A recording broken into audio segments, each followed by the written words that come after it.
Wan Abi Nujaidi bidhammi nuni wa fathil jim Imran bin Husaini al-Khuzai radhiyallahu anhuma anna imra'atan min Juhainah atat Rasulullah sallallahu alaihi wasallam wa hiya hubla min az-zina faqalat ya Rasulullah asabtu haddan fa'aqimhu alayya fada'a nabiyullah sallallahu alaihi wasallam waliyaha faqala ahsin ilaiha.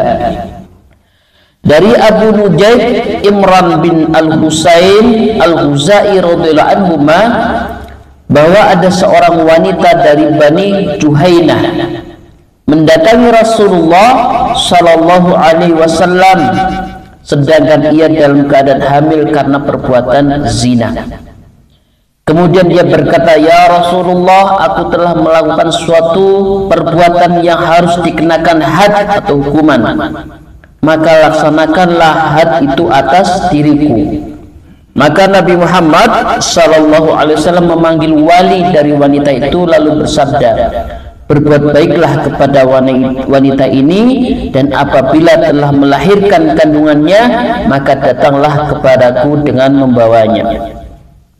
Wali tersebut melakukan apa yang diperintahkan. Kemudian Nabi Allah SAW memerintahkan agar wanita itu diikatkan pada pakaiannya dengan erat, kemudian memerintahkan untuk merajamnya.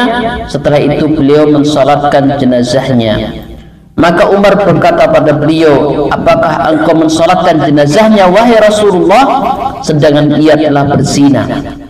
Beliau bersabda, sungguh ia telah benar-benar bertaubat.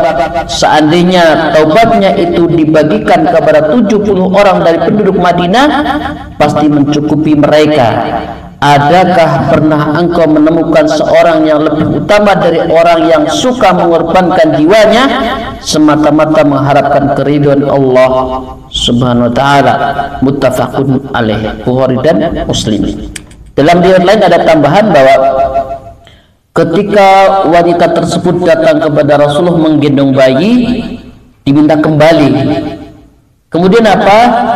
Kata Rasulullah, sampai bayi itu bisa menggenggam makanan, maksudnya roti. Jadi ternyata ada tahapannya. Ya, karena apa? Tidak boleh menghukum wanita sedang hamil. Kemudian ketika lahir pun wanita bayi yang masih menyusui tidak boleh ditinggalkan. Karena apa? Di lampu lain sampai bayinya sudah bisa menggenggam roti. Artinya apa? Sudah bisa mandiri dalam hal misalnya sudah tidak menyusui. Baru setelah itu dirajam.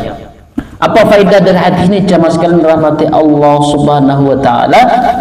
Seorang mukmin yang telah melakukan pelanggaran yang di situ dikenakan had, maka dia menebusnya dengan hukuman had dan dosanya terhapus.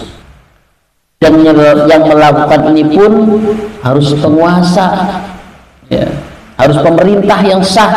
Tidak bisa sebuah komunitas misalnya anggotanya melakukan pelanggaran dihukum had oleh komunitas tersebut, tidak sah. Berikutnya jamaah sekalian rahmati Allah Subhanahu wa taala, penegakan hukum had bagi orang yang berzina tidak boleh ketika hamil, harus sudah lahir bayinya. Namanya tidak hamil tidak boleh ditegakkan hukum had. Misalnya seorang wanita, makanya datang wanita ini ditolak oleh Rasulullah. Kenapa? Masih ada janin di dalam kandungannya. Maka walinya diperintahkan untuk menjaganya dengan baik. Begitu sudah lahir baru dihadapkan kepada Rasulullah. Bahkan di dalam riwayat lain jamaah sekalian rahmati Allah SWT ada rincian ketika Rasulullah ingin meyakinkan wanita tersebut apakah betul-betul berzina, apakah seperti timba yang masuk sumur, seperti itu dalam riwayat lain. Ya, jadi diyakin apakah hanya karena kamu pengakuan saja. Jadi seperti itu, jangan sampai hanya ngaku-ngaku atau tuduhan, tidak bisa. Karena tidak bermudah-mudahan dengan sembarangan menghukum orang.